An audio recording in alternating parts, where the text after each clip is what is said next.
let's take a look at congruent segments. And so when we're looking at congruent numerical expressions or equal numerical expressions, we use the equal sign. But when we're looking at congruent segments, we use the congruent sign. We said that they are congruent, and this is a congruent sign. It is simply an equal sign with a little squiggly line over it. So that is the congruent sign there. So now if we're looking at congruent segments, I have segment AB and CD. They are congruent because they have an equal measure because they are both 2 inches. Or I could say that AB and CD are congruent because they both have this line here, and this line for each one is called a congruence mark. Because both of them have one line, they are congruent. Now, if I were to add a line, they would not be congruent because this will have 2 congruence marks and this one will have 1. But since I want to show you that they are congruent, they each just have one line to show that they are congruent. And so I could write a congruent statement here. I could say that segment AB, that's my segment here, is congruent to, so I'm drawing my congruence symbol here, segment CD. And that is it. So we looked at congruent segments.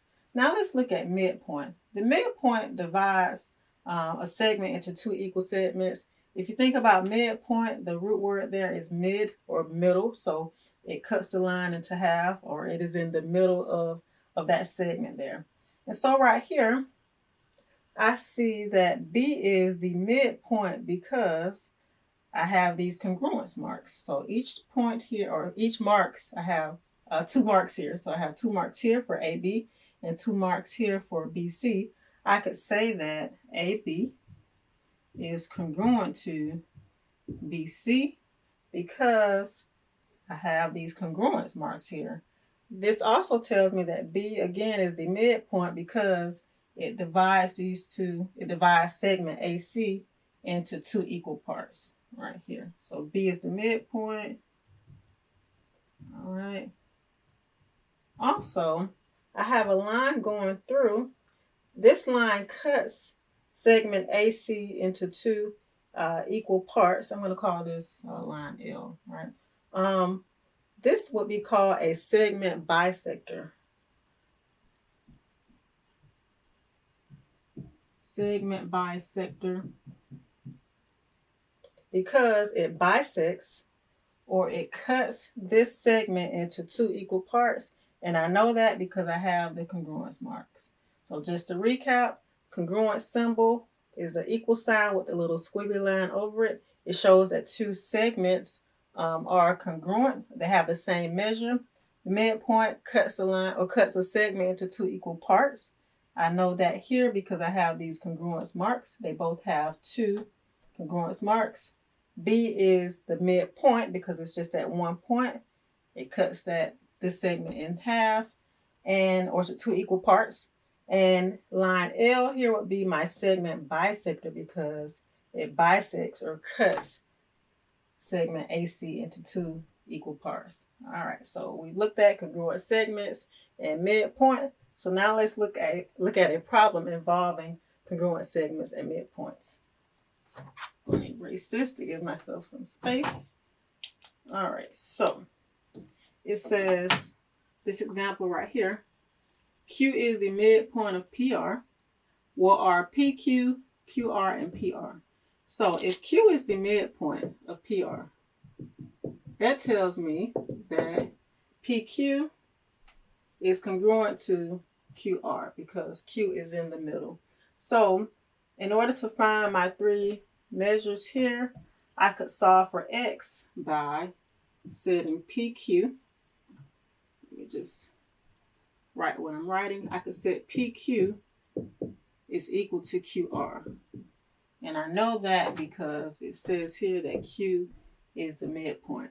So my expressions or my equation would be 6x minus 7, which is PQ, is equal to 5x plus 1, which is QR. And again, just using algebra skills to solve. So inverse operations, 6x minus 5x is x minus 7, bring down that 1, add 7, So x is 8. I want to find the measure of each one. All right, so I'm going to plug in 8 for x. So PQ is 6x minus 7. 6 times 8 minus 7. 6 times 8 is 48 minus 7. So PQ is 41. All right. Now, is there a need for me to plug in for QR? Not really. Since I know that Q is the midpoint, PQ and QR should be congruent. So when I plug in 8 for X right here, I should get 41.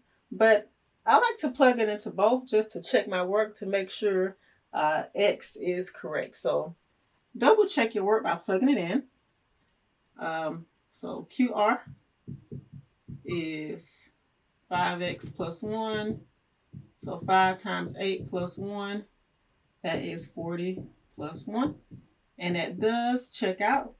Again, there is not a need to do it, but I strongly recommend that you plug it into both segments to make sure that your x is correct. Because if you solve for x incorrectly and you plug it into both, you will get incorrect. You may get two different answers here. So PQ is 41.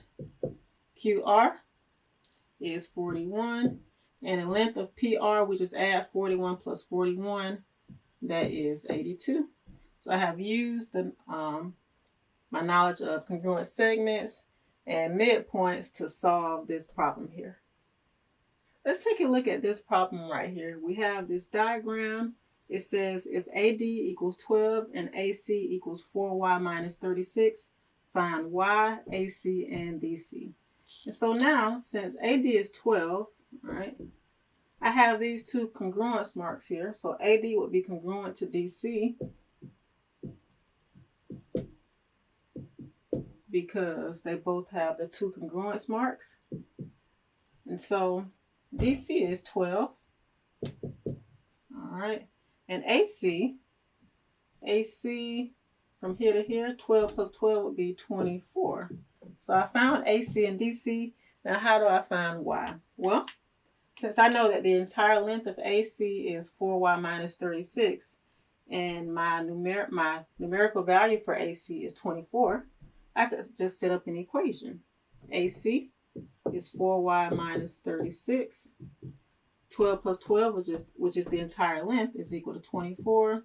And I could just solve this equation here. All right, 24 plus 36 is 60. Just again, a lot of algebra skills used in geometry. And so y is equal to 15. And of course, if I were to plug in 15 here, I should get 34 or 24 for AC. 4 times, so just checking it, 4 times 15 minus 36. 4 times 15 is 60 minus 36. That does in fact give me 24 for AC. So I have found Y, which is 15, AC, which is 24, and DC is equal to 12 for this problem here.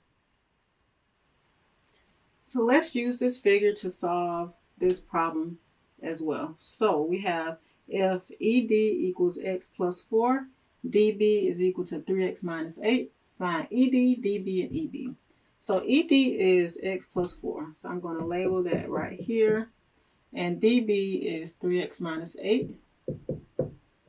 You want to find ED, DB, and EB. So if I have my congruence marks here, that tells me that ED is congruent to DB